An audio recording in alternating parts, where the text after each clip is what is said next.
अब हम बात करेंगे आइसोमर्स की। आइसोमर्स क्या हैं? आइसोमर्स वो हैं, एक तो जो है एक जिनके अगर हम देखें तो हम इसमें डिस्कस करेंगे आइसोमेराइजेशन को भी, ठीक है, आइसोमेरिज्म को भी हम डिस्कस करेंगे। ठीक हो गया। इसमें ये होता है कि जो कंपाउंड्स हैं उनके जो स्ट्रक्चर फार्मूला होते हैं वो तो डिफरेंट होते हैं, लेकिन जो उनका केमिकल फार्मूला होता है वो सेम होता है। ठीक है, कंपाउंड्स हैं ये। ठीक है, इसमें क्या होगा कि जो हमारा स्ट्रक्चरल फार्मूला होगा, स्ट्रक्चरल जो फार्मूला है वो क्या होगा, वो डिफरेंट होगा।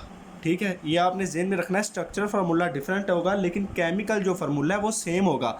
यानी कि अगर उनका केमिकल फार्मूला सेम है, इसका मतलब है कि उनके स्ट्रक्चर में थोड़ा बहुत वो डिफरेंस होगा। ठीक है, मे बी उनकी पोजीशन पे डिफरेंस है, ठीक है, लेफ्ट राइट की पोजीशन में डिफरेंस है या कोई कार्बन एटम की पोजीशन में डिफरेंस, वो ये होता है कि अगर चेन में कोई डिफरेंस हो, ठीक है, वो होता है केमिकल फार्मूला जो है वो उनका सेम है। ठीक है, ठीक है, ये होता है। ठीक है, और इसको स्टेप को हम आइसोमेराइजेशन भी कहते हैं। ठीक है, अब हम बताएंगे कि जो फॉर एग्जांपल जो हमारे पास लेट्स को कि ग्लूकोज हो गया, फ्रुक्टोज हो गया, ठीक है, मैनोज हो गया, गलैक्टोज हो गया। अब क्या है ये जो हमारे पास हैं कंपाउंड्स, इनमें क्या होता है कि जो इनके जो ये एक दूसरे के आइसोमर्स हैं। ठीक है, आइसोमर्स ऑफ ईच अदर, ये एक दूसरे के आइसोमर्स हैं। लेकिन अगर हम दूसरी तरफ देखें तो इनका जो जनरल फार्मूला है वो हमारे पास सेम है। ठीक है, जो इनका केमिकल फार्मूला है CH6H12O6, जो इनका केमिकल फार्मूला सेम है, लेकिन जो इनके एक दूसरे के आइसोमर्स ऐसे हैं क्योंकि इनके स्ट्रक्चर में जो है वो डिफरेंस होगा, थोड़ा बहुत स्ट्रक्चर जो है वो इनका एक दूसरे से डिफरेंस होगा।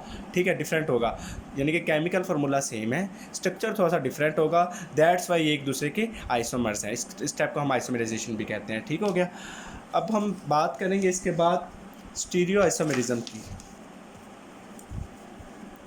बात आ जाएगी, स्टीरियो आइसोमेरिज्म की। अब ये प्रोसेस क्या है स्टीरियो आइसोमेरिज्म? इसमें क्या होता है, स्ट्रक्चर सेम होता है लेकिन कॉन्फ़िगरेशन जो है वो डिफरेंट होती है। क्या होता है, हमारे पास स्ट्रक्चर जो है हमारे पास वो सेम है, ठीक है, उसके बाद क्या होती है कि कॉन्फ़िगरेशन जो है वो कॉन्फ़िगरेशन है जो वो क्या होगी, डिफरेंट हो जाएगी। ठीक है, अब वो कैसे डिफरेंट होती है वो हम डिस्कस करते हैं कि जो हमारे पास अगर हम देखें तो ये मैं दो जो है फार्मूला ड्रा करता हूँ।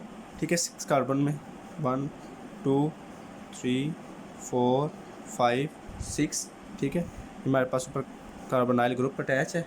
ठीक है, हम देखेंगे ये मैं जो है ड्रा कर रहा हूँ OH, इधर H, हमारे पास OH आ जाएगा, फिर उसके बाद आ जाएगा जी OH, H आ जाएगा CH2OH। ठीक हो गया।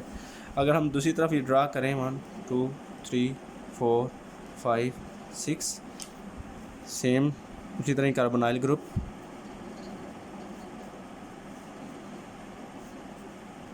ठीक हो गया। हम देखें तो इधर आ जाएगा हमारे पास, ये देखें सेम ड्रा करना है अपने, ठीक है, OH। अब ये क्या है, इधर जो है उन्होंने क्या है, इधर हमने उधर उन्होंने लिख दिया कि ये यहाँ पे इन्होंने पोजीशन चेंज की हुई है, OH इस तरफ है और H जो है वो इस तरफ है, CH2OH। अब ये देखें, अब डिफरेंस स्टीरियो आइसोमेरिज्म का फिनोमेना मैं जो है वो डिफरेंशिएट करने लगा हूँ।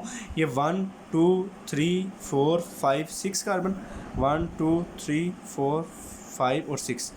अब उसने क्या किया है कि जो आपका जो कार्बन नंबर 5 है उसके अंदर जो ये है हाइड्रोक्सिल ग्रुप, यहाँ पे जो है वो हमारे पास राइट साइड पे है, ठीक है, और यहाँ पे हमारे पास जो है वो लेफ़्ट साइड पे है। ठीक है, आप समझ रहे हैं, यहाँ पे राइट साइड पे और यहाँ पे लेफ़्ट साइड पे है। अब जो राइट साइड पे है उसको यानी कि उसको डी सीरीज़ भी कहते हैं, डी ग्लूकोज भी कह सकते हैं, डी सीरीज़ में यानी कहते हैं, या डी ग्लूकोज है। स्ट्रक्चर सेम है लेकिन कॉन्फ़िगरेशन क्या है, वो डिफरेंट है। माइन्यूट सी उनकी कॉन्फ़िगरेशन डिफरेंस है कि यानी कि उनकी पोजीशन डिफरेंट हो गई है। यहाँ पे हाइड्रोक्सिल ग्रुप की पोजीशन है वो राइट पे है, यहाँ पे हाइड्रोक्सिल ग्रुप की 5th कार्बन पेपर जो है वो लेफ्ट पे है। बाकी सारा स्ट्रक्चर उसे एज यूजुअल जो है वो उसी तरह सेम है। अगर राइट साइड पे उसे हम कहते हैं डी सीरीज़ या डी ग्लूकोज, अगर तो वो लेफ्ट पे है उसके हम कहते हैं एल ग्लूकोज और जो है वो एल सीरीज़। अब जो है हमने इसमें एक चीज़ समझनी है, जो हमने डी का जो प्रीफिक्स यूज़ किया है डी, ठीक है, ये डी और जो एल है इसको ये हमने कैसे यानी कि वो चूज़ किए हैं। हम जब अगर हम केमिस्ट्री में देखें तो जो राइट साइड पे रोटेशन है या जो राइट साइड पे होगा उसके हम कहते हैं डेक्स्ट्रो रोटेटरी, ठीक है, डेक्स्ट्रो रोटेटरी, ठीक है, समझ। जो डेक्स्ट्रो का लफ्ज़ है वो राइट साइड के लिए है और जो लीवो का लफ्ज़ है वो वर्ड है वो जो लेफ़्ट के लिए है। लीवो रोटेटरी, ये लीवर, डेक्स्ट्रो और लीवो, ठीक है। अब इसने डी किस लिए किया ताकि वो राइट, वो एक तो ये था कि वो राइट साइड पे, और लेफ़्ट में है क्या है वो एल हमने जो है वो प्रीफिक्स एज वो यूज़ किया, उसमें क्या है लीवो है, ठीक है, लीवो रोटेटरी। ये इसके अंदर जो है वो हमारे पास वो था वो डिफरेंट। अब हमने ये देखना कि जो स्टीरो आइसोमरिज्म है ये हमारे पास एक तो ये होता है कि ये ऑप्टिकल जो है वो रोटेशन भी शो करता है, ठीक है। जो स्टीरो आइसोमरिज्म है वो हमारे पास ऑप्टिकल रोटेशन भी शो करता है। स्टीरो आइसोमरिज्म का फिनोमेना है जो हमारे पास वो क्या करता है, ऑप्टिकल रोटेशन भी शो करता है। Show optical rotation. अब ऑप्टिकल रोटेशन कैसे शो करता है, लेट्स सपोज करें कि ये हमारे पास सोल्यूशन है, ठीक है, सोल्यूशन किसी भी चीज़ का यानी कि आइसोमर्स का जो है हमारे पास वो सोल्यूशन है। क्या होगा कि जो लाइट है वो इस पे पड़ेगी, इसमें क्या होगा कि जो है पॉलीमराइज्ड जो है लाइट है वो आएगी, तो यानी कि पॉलीमराइज्ड कैसे, पॉलीमराइज्ड जो लाइट है वो इसके ऊपर होगी, तो उसमें क्या होगा, पॉलीमराइज्ड लाइट में जब लाइट पड़ेगी सोल्यूशन के ऊपर तो वो क्या होगा, जो राइट वाला है वो लेफ़्ट में चेंज हो जाएगा, ठीक है, और जो लेफ़्ट वे है वो राइट पे चेंज हो जाएगा, यानी कि उनकी पोजीशन जो है वो आपस में यानी कि चेंज हो जाएंगी। जब वो पोजीशन चेंज हो जाएंगी इसको हम यानी कि अगर तो पोजीशन उसको हम ऑप्टिकल आइसोमर्स भी कहते हैं या एंटियोमर्स भी कहते हैं, ठीक है। अगर तो ये राइट से लेफ़्ट में आ जाएगा तो ऑप्टिकल आइसोमर्स है, ठीक है, उसको हम पॉजिटिव से भी यानी कि वो हम आगे से मैं बताता हूँ आपको डेक्स्ट्रो रोटेटरी और लीवो रोटेटरी के मतलब पॉजिटिव और नेगेटिव साइन है, ठीक है। हम इसको कहते हैं ऑप्टिकल आइसोमर्स, ठीक हो गया, ऑप्टिकल आइसोमर्स, ठीक हो गया। अब हम बात करेंगे इसके जो है अगर तो ये राइट साइड पे मूव कर रहा है इसे हम कहते हैं, मैंने आपको लास्ट में भी बताया कि डेक्स्ट्रो रोटेटरी, इसको किस साइन से शो करते हैं, पॉजिटिव साइन से, ठीक है। अगर तो लेफ़्ट पे है तो वो लीवर रोटेटरी है, तो ये कौन सा साइन शो करेगा, यानी किस साइन से वो है, इसको डिनोट करते हैं नेगेटिव साइन से, ठीक है। अब जो है वो मैंने आपको स्टीरो आइसोमरिज्म का बताया कि एक तो ये है कि इसकी जो स्ट्रक्चर है वो सेम होता है, कॉन्फ़िगरेशन डिफरेंट होती है। फिर मैंने आपको 5th पोजीशन के ऊपर बताया कि जो कैसे कॉन्फ़िगरेशन डिफरेंट होती है। फिर हमने इसको बताया कि ये ऑप्टिकल जो रोटेशन है ये जो है वो शो करता है, ठीक है। उसमें क्या होता है कि अगर आपके पास आइसोमर्स का सोल्यूशन है कोई भी, उसमें क्या लाइट अगर पास करती है, पॉलीमराइज्ड लाइट जो है वो पास होती है, तो उसमें क्या होता है कि जो आपकी पोजीशंस है वो चेंज होती हैं। अगर राइट पे है तो वो लेफ़्ट पे हो जाएगा, अगर लेफ़्ट पे है तो राइट पे चली जाएंगी, उसको ऑप्टिकल आइसोमर्स भी कहते हैं। अगर राइट से लेफ़्ट पे जाएंगी तो वो लीवो होंगी, अगर लेफ़्ट से राइट पे होंगी तो डेक्स्ट्रो होंगी, ठीक है। अगर राइट में आ जाएंगी तो उसको पॉजिटिव साइन से शो करते हैं, अगर लेफ़्ट पे आ जाएंगी तो वो नेगेटिव साइन से शो करते हैं। ये जो है ये भी फिनोमेना जो है स्टीरियो आइसोमरिज्म में होता है, ठीक हो गया। अब हम बात करेंगे रैमिक सोल्यूशन की, ठीक है, रैमिक सॉल्यूशन की। रैमिक सोल्यूशन कौन सा होता है, इसमें क्या होता है, अब ये यहाँ पे जो रोटेशन हो रही है या तो वो राइट से लेफ़्ट पे हो रही है या लेफ़्ट से राइट पे हो रही है। अब रैमिक सोल्यूशन वो होता है कि यहाँ पे जो है रेशो है वो इक्वल होती है। इस सोल्यूशन में क्या होता है, रेशो इक्वल होती है, ठीक है, यानी कि जो सोल्यूशन है उसमें क्या कि रेशो उनके आइसोमर्स के आपस में इक्वल होगी। उसमें क्या होगा कि अगर रेशो इक्वल होगी तो वो ज़ीरो ऑप्टिकल रोटेशन देंगे, ठीक है, ज़ीरो ऑप्टिकल रोटेशन देंगे। जब ज़ीरो ऑप्टिकल रोटेशन देंगे कि जो राइट है वो लेफ़्ट वाले की इक्वल होगा, ठीक है। दैट्स वाई इनके आपस में जो है इक्वलिटी होगी, कोई भी यानी कि इनकी मूवमेंट या रोटेशन नहीं होगी। जैसे इसकी रोटेशन हुई है राइट से लेफ़्ट या लेफ़्ट से राइट, इसकी रोटेशन नहीं होगी क्योंकि इनकी रेशियो इक्वल होगी। ज़ीरो जब ऑप्टिकल रोटेशन होगी कि ये तो फिर एक दूसरे के इक्वल होंगे, ये कंपाउंड जो है वो एक दूसरे के इक्वल होंगे। ये इसको कहते हैं हम रैमिक सोल्यूशन। इसके बाद हम बात करते हैं एनोमर्स की, ठीक है। थोड़ा लेंथी है लेकिन ये है कि जब रिव्यू करवाऊँगा तो आपको उम्मीद है कि समझ आ जाएगी। एनोमर्स की, एनोमर्स जो है वो क्या होते हैं, इसमें कॉन्फ़िगरेशन एटम्स की जो कॉन्फ़िगरेशन है कार्बोनाइल ग्रुप के वो जो है वो डिफरेंट होती है। देखिए डिफरेंट कॉन्फ़िगरेशन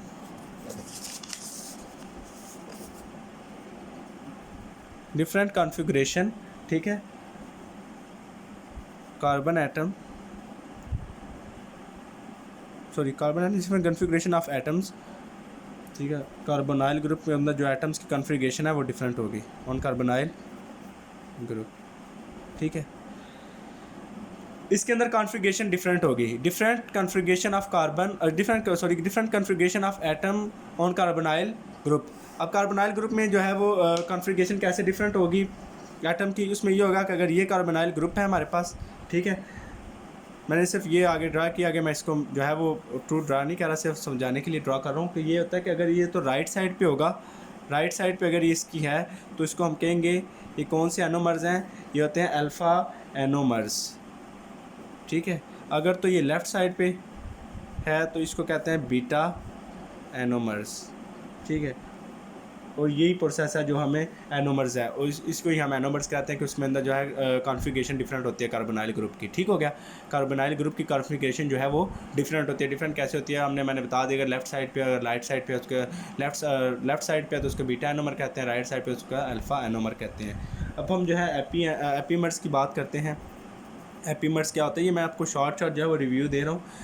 एपीमर्स जब आप बुक को रीड करेंगे तो आपको उम्मीद है कि इजीली समझ आ जाएगी। एपीमर्स जो है उसमें क्या होता है कि डिफरेंट कॉन्फ़िगरेशन होती है कार्बन एटम्स की, ठीक है। वहाँ पे इधर आप डिफरेंट कॉन्फ़िगरेशन होगी, different configuration of carbon atoms except carbonyl group, except carbonyl group. अब इस चीज़ को आपने समझना है, यहाँ पे हमने सिर्फ कार्बोनाइल की पोजीशन को जो है वो सॉरी उसकी कॉन्फ़िगरेशन डिफरेंट थी। यहाँ पे एनोमर्स में कार्बोनाइल ग्रुप की डिफरेंट कॉन्फ़िगरेशन थी, हमने कार्बन एटम की बात नहीं की। यहाँ पे कार्बन एटम की सिर्फ जो है वो कॉन्फ़िगरेशन डिफरेंट होगी, कार्बोनाइल जो ग्रुप की उसकी कॉन्फ़िगरेशन डिफरेंट नहीं होगी, वो उसी तरह ही रहेगी, ठीक है। अब ये होगा कि इस जो है वो हम कहते हैं कि इस प्रोसेस को हम कहते हैं एपीमेराइजेशन, ठीक है। अब जो ये प्रोसेस हो रहा होगा इसको हम क्या कहते हैं, इसमें हम कहते हैं एपीमेराइजेशन, ठीक है। अब इस प्रोसेस को जो है वो यानी कि कौन सा एंजाइम जो है वो लीड करवा रहा होता है, एपीमेरेज। एपीमेरेज जो है वो एंजाइम है वो उसको लीड करवा रहा होता है, ठीक होगा। ये हमने आपको इसका रिव्यू दे दिया, ठीक है। अब मैं इसको एक दफ़ा दोबारा आपको इसको बता देता हूँ कि जो आज हमने जो टॉपिक पढ़ा है वो कार्बोहाइड्रेट्स का है, ठीक है जी। कार्बोहाइड्रेट जो हैं हमारे पास, इनका जनरल फार्मूला हमने बताया कि CH2N है, मोस्ट अबंडेंट ऑर्गेनिक कंपाउंड्स हैं, ऑर्गेनिक मालिक्यूल्स हैं। फंक्शन इसका क्या है, ये सोर्स ऑफ एनर्जी है। डाइटरी कैलोरीज़ में जो है इसकी ज़्यादातर वो है जो वो कंसंट्रेशन जो है वो डाइटरी कैलोरीज़ में लेते हैं, ठीक है। स्ट्रक्चरली कंपोनेंट अगर देखें तो ये सेल वाल बैक्टीरिया को फॉर्म करता है, एक्सोस्केलेटन ऑफ इंसेक्ट्स को और फाइबर सेलुलोज ऑफ प्लांट्स को। क्लासिफिकेशन हमने सबसे पहले मोनोसेक्राइड्स को पढ़ा। मोनोसेक्राइड्स क्या है, सिंपल शुगर्स हैं, नो इनके अंदर हाइड्रोलिसिस नहीं होती, वाइट क्रिस्टलाइन सॉलिड्स हैं, स्वीट टेस्ट है इनका, ये ईजिली जो है वो पानी में हल होते हैं। उसके बाद मैंने बताया कि इनके अंदर ग्लाइकोसिडिक बॉन्ड प्रेजेंट होता है। अगर हम मोनोसेक्राइड्स की क्लासिफिकेशन को देखें तो ये एक तो नंबर ऑफ कार्बन एटम के ऊपर डिपेंड करती है, दूसरा तो कार्बोनाइल ग्रुप के ऊपर डिपेंड करती है। अगर हम देखें तो जो हमारे पास कार्बोनाइल ग्रुप है अगर वो एज एल्डिहाइड हो तो एल्डोजिस होगा, अगर कीटो हो तो कीटोजिस होगा। ये मैंने आपको इनकी बताई कि अगर 3 कार्बन एटम और ट्राइयोजिस कहते हैं। ट्राइयोजिस में हम बताएंगे इसकी एल्डोज फॉर्म ग्लाइसोल्डिहाइड होगी, कीटोज फॉर्म डाइहाइड्रोक्सीएसीटोन होगी, टेट्रोजिस में एरिथ्रोज होगी और एरिथ्रोलोज होगी, पेंटोज में राइबोज होगी, राइबोलोज होगी, हेक्सोजिस में ग्लूकोज और फ्रुक्टोज होगी, हेप्टोजिस में है ग्लाइको हेप्टोज और सीडो हेप्टोलोज, ठीक है। ये इसकी जो है मैंने आपको एल्डोज और कीटोज फॉर्म बताई। उसके बाद मैंने बताया आपको जो डाइसेक्राइड मोनोसेक्राइड्स हैं उसके अंदर 2 मोनोसेक्राइड होते हैं, ओलिगोसेक्राइड में 3 से 10 मोनोसेक्राइड होते हैं, पॉलीसेक्राइड में 10 से ज़्यादा मोनोसेक्राइड जो है वो मौजूद होते हैं। एसिमेट्रिक कार्बन एटम का मैंने आपको बताया कि अगर कार्बन के जो बॉन्ड है उनके अंदर जो है डिफरेंट, उनके साथ जो है वो डिफरेंट जो ग्रुप अटैच हो या डिफरेंट जो है वो हमारे पास ग्रुप अटैच होंगे एक दूसरे से, तो उसको हमें एसिमेट्रिक कार्बन एटम कहते हैं। उसके हम बाद हमने आइसोमर्स पढ़ा जिनका स्ट्रक्चर फार्मूला डिफरेंट होता है लेकिन केमिकल फार्मूला जो है वो सेम होता है। उसमें क्या होगा, ग्लूकोज, फ्रुक्टोज, मैनोज, गैलेक्टोज ये एक दूसरे के आइसोमर्स हैं, ठीक है। इनका जो केमिकल फार्मूला है वो सेम है लेकिन इनकी जो इसका स्ट्रक्चरल है फार्मूला है वो है डिफरेंट होगा, इसलिए वो एक दूसरे के आइसोमर्स हैं। उसके बाद मैंने आपको स्टीरियो आइसोमरिज्म का बताया कि इनका स्ट्रक्चर सेम है लेकिन कॉन्फ़िगरेशन डिफरेंट है। ये मैंने आपको जो है वो जो स्ट्रक्चरली बताया कि अगर 5th कार्बन पेयर इसका जो हाइड्रोक्सिल ग्रुप है राइट साइड पे उसको हम डी सीरीज़ भी कहते हैं, डी ग्लूकोज भी कहते हैं। क्यों कहते हैं? क्योंकि आर जो रोटेशन है अगर तो राइट साइड पे है तो वो डेक्स्ट्रो कहते हैं उसको, अगर लेफ्ट साइड पे है तो उसको एल के साथ शो किया उसको लीवर रोटेटरी कहते हैं, ठीक है। उसके बाद जो स्टीरियो आइसोमरिज्म है ये ऑप्टिकल रोटेशन का फिनोमेना भी शो करता है कि अगर आपके पास सोल्यूशन है उसके ऊपर लाइट पड़ी है तो पॉलीमराइज्ड लाइट होगी तो वो उसमें ये होगा कि ऑप्टिकल जो है आइसोमर्स हैं वो आपके जो चेंज होंगे, राइट वाला जो लेफ्ट पे हो जाएगा, लेफ्ट में जो लेफ्ट वाला जो है वो राइट पे हो जाएगा। जो राइट वाला है उसको डेक्स्ट्रो कहते हैं, लेफ्ट वाले को लीवो कहते हैं। राइट वाले को हमने पॉजिटिव साइन से हमने शो किया और लेफ्ट वाले को हमने नेगेटिव साइन से शो किया है। रैमिक सोल्यूशन में बताया कि अगर रेशियो इक्वल हो जाती है उसमें क्या होता है कि जीरो ऑप्टिकल रोटेशन हो जाती है। अगर जो आइसोमर्स में जो है इसकी सोल्यूशन में जो रेशियो अगर इनकी इक्वल है तो जारी बात अगर इक्वल होगी तो वो रोटेशन शो नहीं करेंगे, जीरो ऑप्टिकल रोटेशन होगी तो लेफ्ट वाला जो है वो राइट वाले के इक्वल होगा। रैमिक सोल्यूशन के बाद जो है मैंने आपको बताया कि एनोमर्स क्या होता है जिनकी कॉन्फ़िगरेशन जो है वो कार्बोनाइल ग्रुप की कॉन्फ़िगरेशन वो डिफरेंट होती है। राइट साइड पे होगी तो अल्फा एनोमर, लेफ्ट साइड पे होगी तो बीटा एनोमर्स। एपी एनोमर्स में बताया कि अगर उनकी कार्बन एटम की जो है कॉन्फ़िगरेशन जो है वो डिफरेंट होती है लेकिन जो कार्बन एटम की कॉन्फ़िगरेशन डिफरेंट होगी, ठीक है, कार्बोनाइल ग्रुप की कॉन्फ़िगरेशन डिफरेंट नहीं होगी। और इस प्रोसेस को हम एपीमीराइजेशन भी कहते हैं और इसको जो है एंजाइम्स एपीमीरेज जो है वो लीड करवाता है, ठीक है। ये आपका जो कार्बोहाइड्रेट्स का रिव्यू है ये जो है वो कंप्लीट हुआ। इसको एक दफ़ा बुक से रीड करें तो इंशाल्लाह जो है आपको इसकी जो है समझ आ जाएगी। Thank you so much. अल्लाह हाफिज़।